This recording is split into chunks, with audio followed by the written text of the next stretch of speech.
হ্যাঁ, কেউ আছেন নাকি সবাই ঘুমাচ্ছেন? বুঝতেছি না তো। শোনা যাচ্ছে স্যার। জি স্যার। আচ্ছা দেখেন, আজকে আমরা জাস্ট দুইটা ম্যাথ দেখবো আর কি। ম্যাথগুলো আমরা ইনভেন্টরি ম্যানেজমেন্ট যে পড়ছিলাম,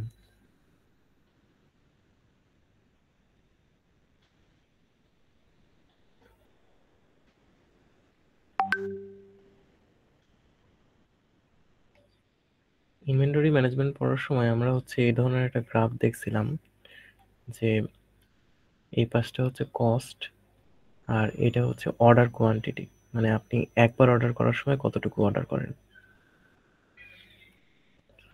তো কস্টটার মানে আম, 3-4 টাইপের কস্ট ছিল, সবগুলোকে যোগ করে আমরা মানে যেই টোটাল কস্ট সেটা এরকম একটা গ্রাফ পাইছিলাম, যেখানে এই পয়েন্টটাতে দেখেন কস্ট হচ্ছে কি সবচেয়ে কম। মানে কস্টের অ্যাক্সেস যদি দেখেন, এই পয়েন্টটায় কস্টের ভ্যালু সবচেয়ে কম। তো এই পয়েন্টটাকে আমরা ওখানে ডিফাইন করছিলাম যে এটা হচ্ছে ইকোনমিক অর্ডার কোয়ান্টিটি। হ্যাঁ, ইকোনমিক অর্ডার কোয়ান্টিটি মানে হচ্ছে যেই কোয়ান্টিটির কারণে টোটাল কস্টটা কমে আসে সেই পয়েন্টটাই হচ্ছে ইকোনমিক অর্ডার কোয়ান্টিটি। তার মানে এটা হচ্ছে কতটা ইউনিট আপনার অর্ডার করতে হবে সেই জিনিসটা, অর্থাৎ কিউ। ঠিক আছে, কোন কিউ এর জন্য কস্ট একদম মিনিমাম, সেটাই হচ্ছে ইকোনমিক অর্ডার কোয়ান্টিটি।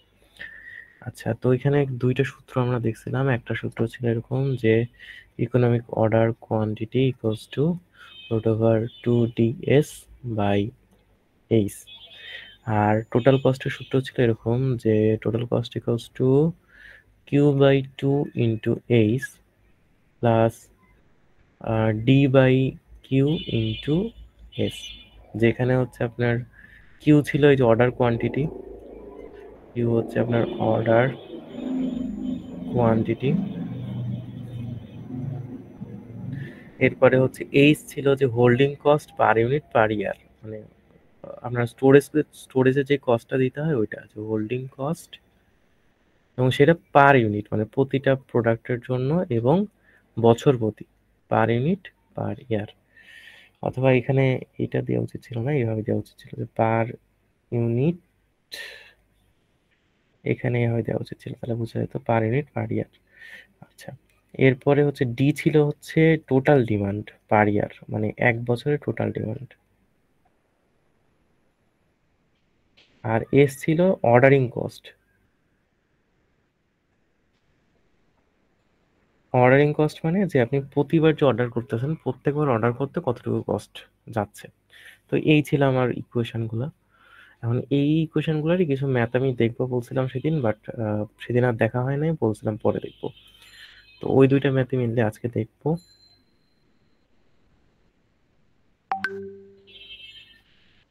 তো প্রথম কোশ্চেনটা একটু পড়েন 1 মিনিট, তারপর আমি শুরু করি।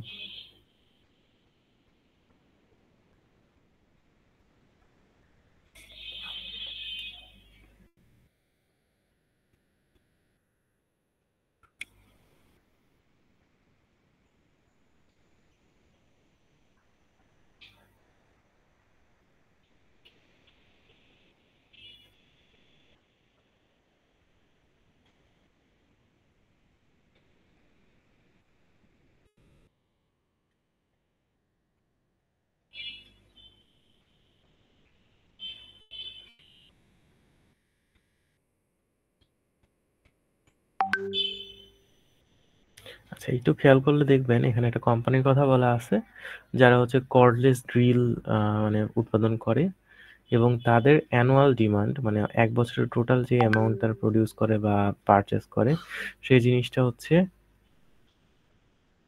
ডি, এটা হচ্ছে 5,000 ইউনিট।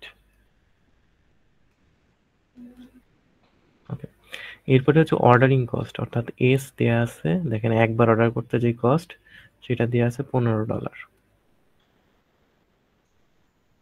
আচ্ছা, আর পাশাপাশি ইনভেন্টরি হোল্ডিং কস্ট মানে ওই যে এইচ যেটা বললাম সেটা হচ্ছে দেয়া আছে $4 পার ইউনিট পার ইয়ার।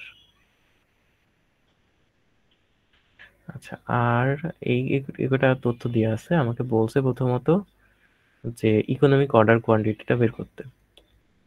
তো ইকোনমিক অর্ডার কোয়ান্টিটি ডিরেক্ট ইকুয়েশনই আমরা জানি যে ইকুয়েশনটা হচ্ছে 2ds বাই এইচ। তো এখানে সবকিছু বসায় দিলেই হয়ে যাবে যে ডি এর ভ্যালু 5000, এস এর ভ্যালু হচ্ছে আপনার 15, আর এইচ হচ্ছে 4। তো এগুলো বসায় যে রেজাল্টটা আসবে দেখেন, এটা ধরেন, আচ্ছা ওইটা পরে আসতেছে। এটা কি অর্ডার কোয়ান্টিটি? অর্ডার কোয়ান্টিটি মানে কি? এটা অবশ্যই ইউনিটটা হবে কি ইউনিটস, মানে নাম্বার অফ প্রোডাক্ট আর কি, হ্যাঁ, যে কত ইউনিট। আচ্ছা, এটা গেল। আর একটা হচ্ছে যে এটার যদি অ্যান্সারটা ফ্র্যাকশনে আসে, সাপোজ আসলো 15.62, তাহলে আমরা যেটা করবো, এটাকে সবসময়, যেহেতু এটা অর্ডার কোয়ান্টিটি, এটাকে আমরা মানে এটাকে কি বলে, সেল করে লিখবো, মানে পূর্ণ সংখ্যায় লিখবো আর কি, ঠিক আছে? ইভেন যদি এরকম আসে যে 15.4, এটাকে অবশ্যই আমার 16 লিখতে হবে। কারণ কি? কারণ 0.4 বলে তো কিছু হয় না। আর আমি যদি এটাকে লোয়ার ডাউন করি, অর্থাৎ 15 লিখি, তাহলে ভুল হচ্ছে না। কারণ 15 হলে তো আর এই জিনিসটা মানে মেক শিওর হবে না। 15 এর থেকে উপরে যেতে হবে। তো 15 এর থেকে উপরে যেতে হলে আপনাকে অবশ্যই 16 নিতে হবে আর কি। আচ্ছা, এটা গেল ইকোনমিক অর্ডার কোয়ান্টিটি। আর সেকেন্ডে বলছে দেখেন যে total cost, total annual cost. তো টোটাল কস্ট সমান যেটা সূত্র, Q/2 into H plus D/Q into S. সবকিছু দেওয়া আছে, আমার এখানে বসাই দিব। তো দেখেন, আমরা যেহেতু এই কোয়ান্টিটিটা আগের ম্যাথেই বের করছি, তো এইখান থেকে যে কোয়ান্টিটি, সেটা আমি এখানে বসাবো। অর্থাৎ ইকোনমিক অর্ডার কোয়ান্টিটিটাই হবে কোয়ান্টিটি। এইচ এর ভ্যালু দেখেন এই যেখানে দেওয়া আছে 4। আচ্ছা, এরপরে হচ্ছে ডি আছে 5000। আচ্ছা, এরপরে কিউ আছে হচ্ছে কত, কিউ কিউ এই যেখান থেকে পাইলাম যেটা, সেটাই এখানে বসাবো। আচ্ছা, আর এস হচ্ছে এখানে দেওয়া আছে 15। তো এত, এই টোটালটা এত, যেটা ক্যালকুলেশন করে বের হবে এত ডলার। ঠিক আছে? তো খুবই ইজি ম্যাথ, মানে এখানে কোনো উল্টাপাল্টা কিছু নাই, জাস্ট ইকুয়েশনটা বসানো, এতটুকুই। আচ্ছা, এরপরে এটা যদি, এটাতে সমস্যা হচ্ছে কারো? সমস্যা থাকার কথা না, কারণ জাস্ট ইকুয়েশন ইউজ করছি। না স্যার। আচ্ছা, ঠিক আছে, তাহলে আমি যদি পরেরটাতে যাই, এটাতে দেখেন, এবারটা 1 মিনিট একটু পড়েন, তারপর আমি শুরু করি।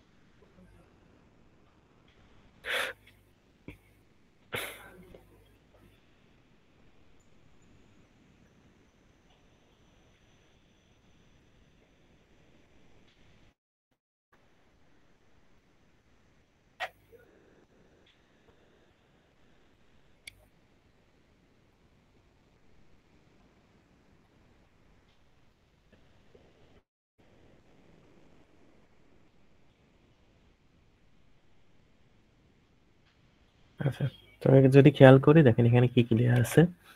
যে আমাকে প্রথমত অর্ডারিং কস্টটা দেওয়া আছে, তাহলে আমি লিখে ফেলি যে এস সমান, আচ্ছা এখানে যেহেতু এটা ইয়েতে সেন্টসে, সেন্টস হলে আপনার 100 সেন্টে মানে $1।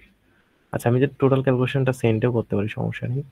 তাহলে 150ই লিখলাম, 150 সেন্টস। আচ্ছা, এরপরে হচ্ছে হোল্ডিং কস্ট।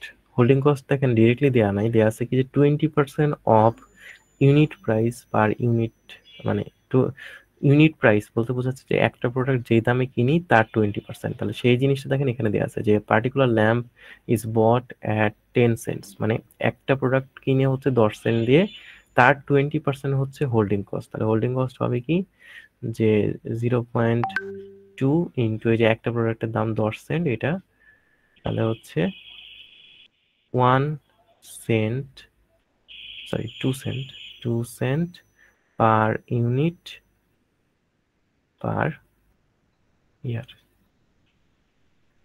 তাহলে হোল্ডিং কস্ট আমি পেয়ে গেছি, এস পাইছি। এছাড়া দেখেন এখানে যে ইনফরমেশনগুলো আছে এগুলো লাগবে না তেমন একটা।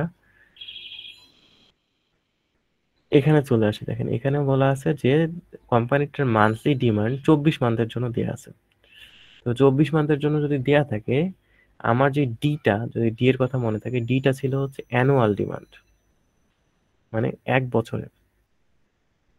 এবং সেটা হচ্ছে এভারেজ অ্যানুয়াল ডিমান্ড। হ্যাঁ, তাহলে যেটা করতে হবে 24 মাস যদি থাকে, এটা আসলে কত, 2 ইয়ার। এই 2 ইয়ারের টোটাল ডিমান্ড আগে বের করতে হবে, করে সেখান থেকে এভারেজ করে 1 বছরেরটা বের করতে হবে। তো আমি যদি বের করি যে 2 ইয়ার্স টোটাল ডিমান্ড, তাহলে এটাকে এভাবে লিখতে পারি যে i ইকুয়ালস টু 1 থেকে 24, মানে প্রত্যেক মাসের যে ডিমান্ড, এই 1 থেকে 24 সবগুলোকে যোগ করলে, অর্থাৎ এই সবগুলোকে যোগ করলে আমি যেটা পাবো সেটা হচ্ছে 2 বছরের টোটাল ডিমান্ড। তো এটা আমি আর হাতে লিখলাম না যে 500 প্লাস এভাবে, এটা হাতে লিখলাম না যে 500 plus 500 plus dot dot dot, প্রত্যেকটা যোগ করে হচ্ছে আপনার 425 অব্দি, লাস্ট অব্দি পুরোটা যোগ করতে হবে। তো এটা যোগ আমি করলাম না, ধরেন এটা আমি পাইছি। ঠিক আছে, এই যেটা ওইটা মুছে নিই।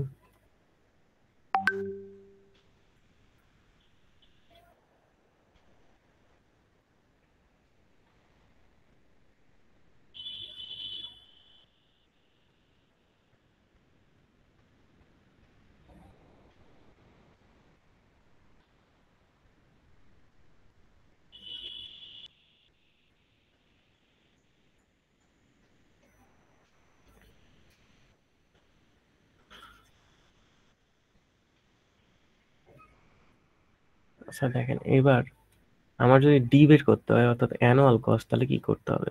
এই যে 2 ইয়ার্স টোটাল ডিমান্ড বের করলাম,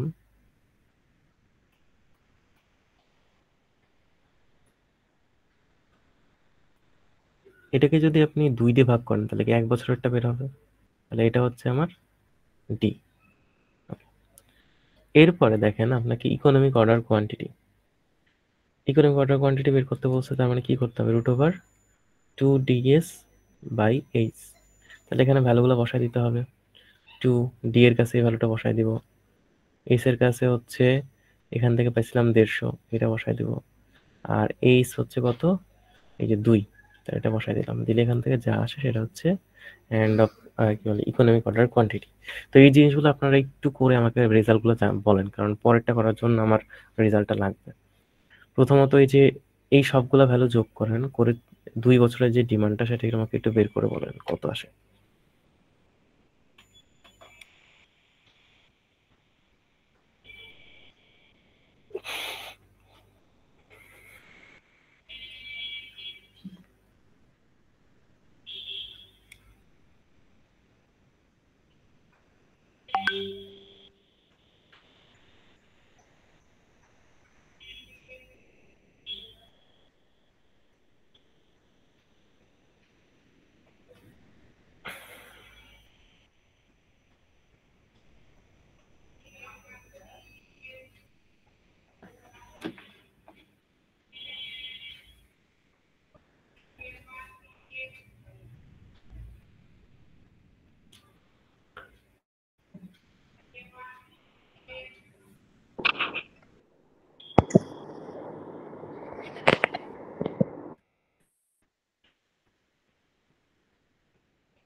খুবই সিম্পল কাজ, জাস্ট এই সবগুলো যোগ করে ভ্যালুটা আমাকে বলেন।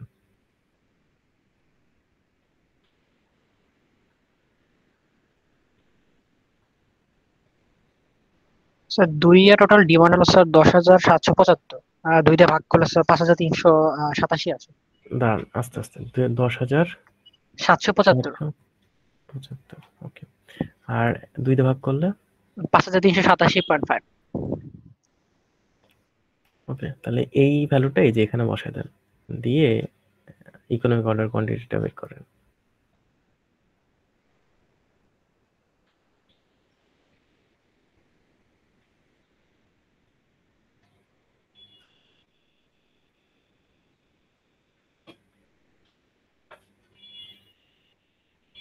স্যার 898.9, মানে 899। আচ্ছা, ধরলাম 899 ইউনিট। ওকে, আমার কি কোথাও ভুল টুল গেছে?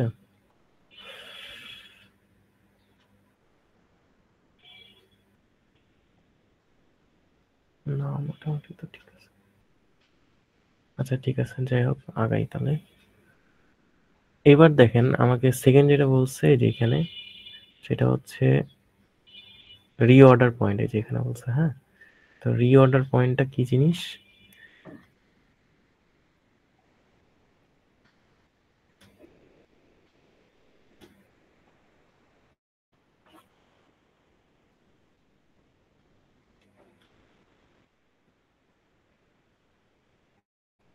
আচ্ছা, তো রিঅর্ডার পয়েন্টের কনসেপ্টটা ছিল এরকম যে আপনার যে কোয়ান্টিটি, আপনার স্টোরেজে যে কোয়ান্টিটি আছে, যেটা আপনি স্টোরেজে রাখতেছেন বা প্রোডাকশনে ইউজ করতেছেন মনে করেন, সেটা কি হবে সময়ের সাথে সাথে, যদি এটা টাইম অ্যাক্সেস হয়,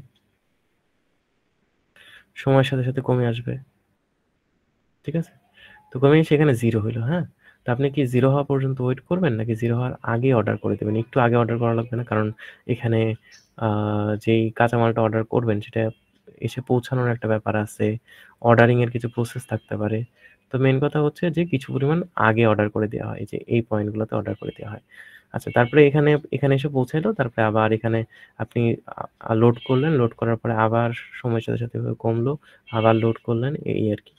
তার মানে এই পয়েন্টগুলো হচ্ছে আপনার অর্ডারিং পয়েন্ট, মানে যখন আপনি অর্ডার করেন, এগুলোকে বলা হচ্ছে রিঅর্ডার পয়েন্টস। এই পয়েন্টগুলা, এগুলো হচ্ছে আমার রিঅর্ডারিং পয়েন্ট, রিঅর্ডার পয়েন্টস। এগুলো যদি রিঅর্ডার পয়েন্টস হয়, এদের মধ্যবর্তী যে টাইম গ্যাপটা, সেটাকে আমরা কি বলতে পারি? এই মাঝখানে যে টাইম গ্যাপটা, এটাকে আমরা বলতে পারি, অন্য কালে দিতে পারি। দাঁড়ান, এই যে দুইটা রিঅর্ডার পয়েন্টের মাঝখানের যে টাইম গ্যাপ, এই টাইম গ্যাপকে আমি বলতে পারি যে এটা হচ্ছে আমার রিঅর্ডার পিরিয়ড। মানে যত সময় পর পর একবার করে অর্ডার করা হয়, সেটাই হচ্ছে রিঅর্ডার পিরিয়ড। এই রিঅর্ডার পিরিয়ডটা আপনাকে বের করতে বলছে। ওকে, তো দেখেন আপনি ১ বছরে অর্ডার করেন কত? এত। প্রতিবারে অর্ডার করেন কত? এটা। ইকোনমিক অর্ডার কোয়ান্টিটি মানে কি? আপনি প্রতিবারে কতটুকু অর্ডার করলে আপনার সাশ্রয় হবে, এটাই হচ্ছে ইকোনমিক অর্ডার কোয়ান্টিটি। তো আচ্ছা সরি, এটা ২ বছর, এটা ১ বছর না। ১ বছর হচ্ছে এটা। তো দেখেন আপনি ১ বছরে অর্ডার করেন ডি পরিমাণ এবং প্রত্যেকবারে অর্ডার করেন কিউ পরিমাণ। এই যে ইকোনমিক অর্ডার কোয়ান্টিটি যেটা। তাহলে আপনার নাম্বার অফ অর্ডার কত হবে ১ বছরে? নাম্বার অফ অর্ডার, সেটা কি হবে? ডি বাই কিউ হবে না? এটা হচ্ছে টোটাল অ্যামাউন্ট অফ অর্ডার। আর এটা হচ্ছে যে একবার অর্ডার করলে আমি কতটুকু অর্ডার করি। তাহলে ডি বাই কিউ দিলে কি হবে? নাম্বার অফ অর্ডার বের হবে। তো এটা বের করে ফেলেন, ডি বাই কিউ বসায়। ডি হচ্ছে 5387.5। এটা আচ্ছা, এটাও হচ্ছে ইয়েতে হওয়া উচিত ছিল, মানে এটাও 5388 নেওয়া উচিত ছিল। ঠিক আছে?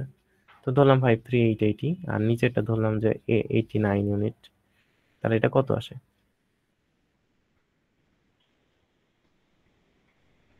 ভাগ করেন।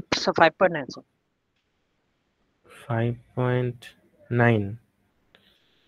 আচ্ছা, তার মানে জি স্যার। দেখেন অলমোস্ট ৬টা অর্ডার, তাই তো?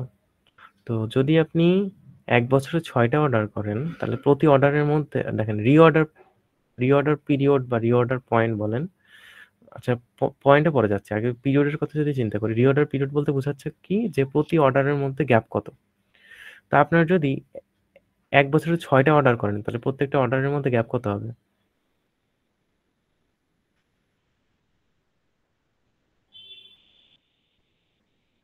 দেখেন ৩৬৫ দিন, ৩৬৫ দিনে করেন ৬টা অর্ডার, তাহলে একটা অর্ডার করতে কয়দিন লাগে? ৩৬৫ ভাগ ৬। তাহলে এটা আসলে দিনের হিসাবে হচ্ছে সামথিং হবে, আর মাসের হিসাবে হবে কত? 2 মান্থ, তাই না? ১২ মাসকে যদি আপনি ৬ দিয়ে ভাগ করেন, তাহলে কি ২ মাস হচ্ছে না? তো প্রতি অর্ডারের মধ্যবর্তী টাইম হচ্ছে ২ মাস। ঠিক আছে? তো এটা হচ্ছে আমার রিঅর্ডার পিরিয়ড। এখন যদি কেউ আপনাকে রিঅর্ডার পয়েন্ট বের করতে বলে, তাহলে এখানে আসলে ১ম ইনফরমেশনটা দেওয়া উচিত ছিল যে ফার্স্ট অর্ডার কখন করে। ধরেন আমি বলে দিলাম ফার্স্ট অর্ডার করা হইলো ১ মাস পরে। তাহলে বাকি অর্ডারগুলো কখন কখন করা হবে? ১ মাস, ৩ মাস, ৫ মাস, ৭, ৯, ১১, এরকম, তাই না? তো এইগুলো হচ্ছে আমার রিঅর্ডার পয়েন্ট, মানে কোথায় কোথায় আমি রিঅর্ডার করতেছি, কখন কখন। আর রিঅর্ডার পিরিয়ড কি? ২টা অর্ডারের মধ্যে ডিফারেন্স। যেমন দেখেন প্রত্যেকটা ২টা অর্ডারের মধ্যে ডিফারেন্স কত? ২ মাস করে। প্রত্যেকটা ২ মাস করে। ঠিক আছে? এই আর কি। তো এটা কি বুঝছেন? ম্যাথগুলো কিন্তু অনেক ইজি, জাস্ট মানে সূত্র ফেলানো আর কনসেপচুয়ালি বের করে আনা। ঠিক আছে, এটার আমি সলভও দিয়ে দিছি, দুইটার সলভই দেওয়া আছে, আর একবার একটু দেখেন। এখানে যদি কিছুটা বুঝে থাকেন আশা করি ওটা দেখলে বুঝে যাবেন। আচ্ছা, তো আজকে এই পর্যন্তই। এখন আমার কিছু কনসার্ন আছে, কনসার্নগুলো সিআর মেনলি থাকা লাগবে, বাকিরা জাস্ট পার্টিসিপেট করবেন। তো কনসার্ন 1 হচ্ছে আপনাদের থার্ড কুইজ। ঠিক আছে, তো থার্ড কুইজের সিলেবাস হবে হচ্ছে আপনার 3 এর বি, 5 এর এ, 6, এই 3টা স্লাইড। ঠিক আছে, তো এটা হচ্ছে আমার থার্ড কুইজের সিলেবাস।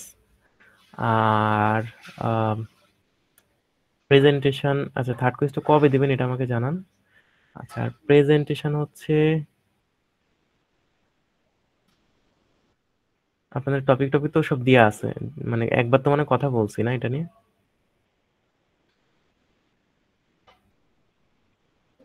না স্যার, আচ্ছা, তাহলে কথা হালকা যদি একটু না বলে, ওভারভিউ করে দিলে ভালো। আচ্ছা যদি না বলে থাকি তাহলে হচ্ছে দেখেন আপনাদের 5টা টপিক দেওয়া আছে। তো 5টা টপিকে রোল ওয়াইজ, প্রত্যেকটা টপিক ওয়াইজ মানে একটা টপিকে 10 জন করে হবে। ঠিক আছে, অর্থাৎ 5টা টপিক আছে, প্রত্যেক গ্রুপে 10 জন। সো এই 5 10 50 জন। এখন আমাদের সেকশনে যদি কম থাকে, সাপোজ যদি 45 জন হয়, তাহলে এখানে 10 জন না নিয়ে 9 জন নেবেন। ঠিক আছে, এভাবে করে 5টা গ্রুপ হবে, প্রত্যেকটা গ্রুপের জন্য একটা করে টপিক।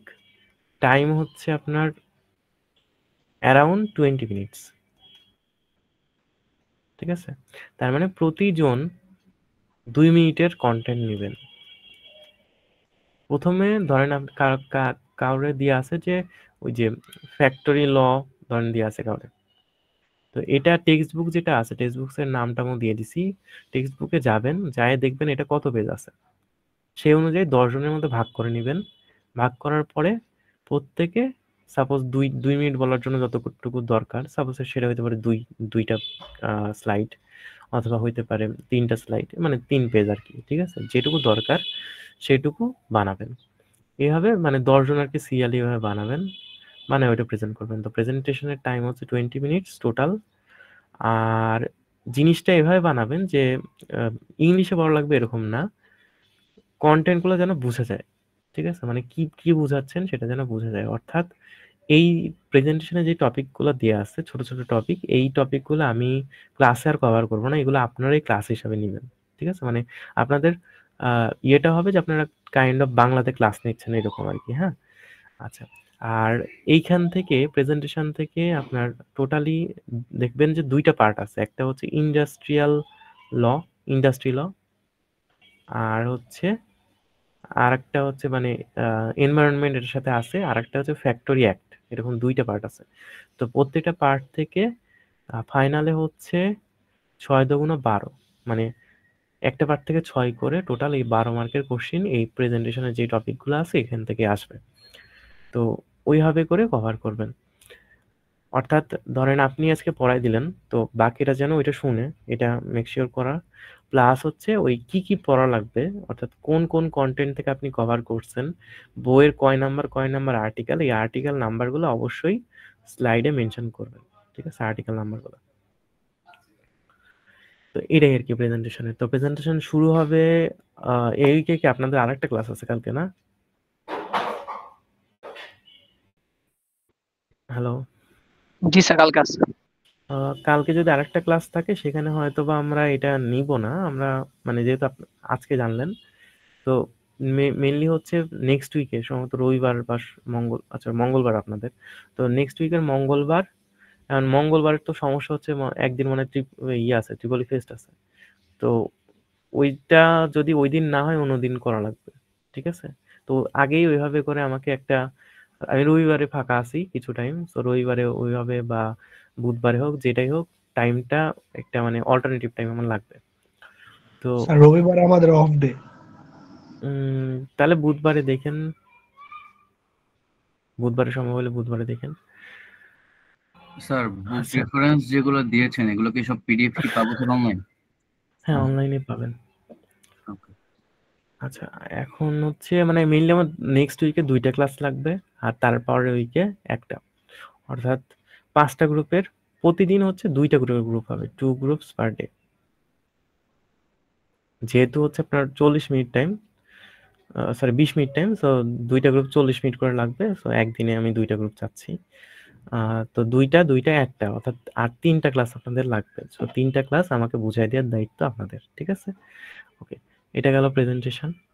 আর লাস্টলি হচ্ছে অ্যাসাইনমেন্ট।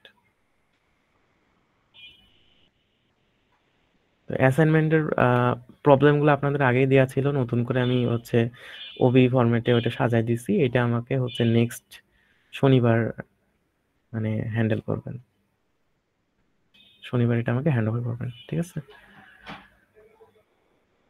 তো এই আর কি। এখন আমাকে জাস্ট বলেন যে এই কুইজ 3 যেটা, এটা কবে দিতে চান?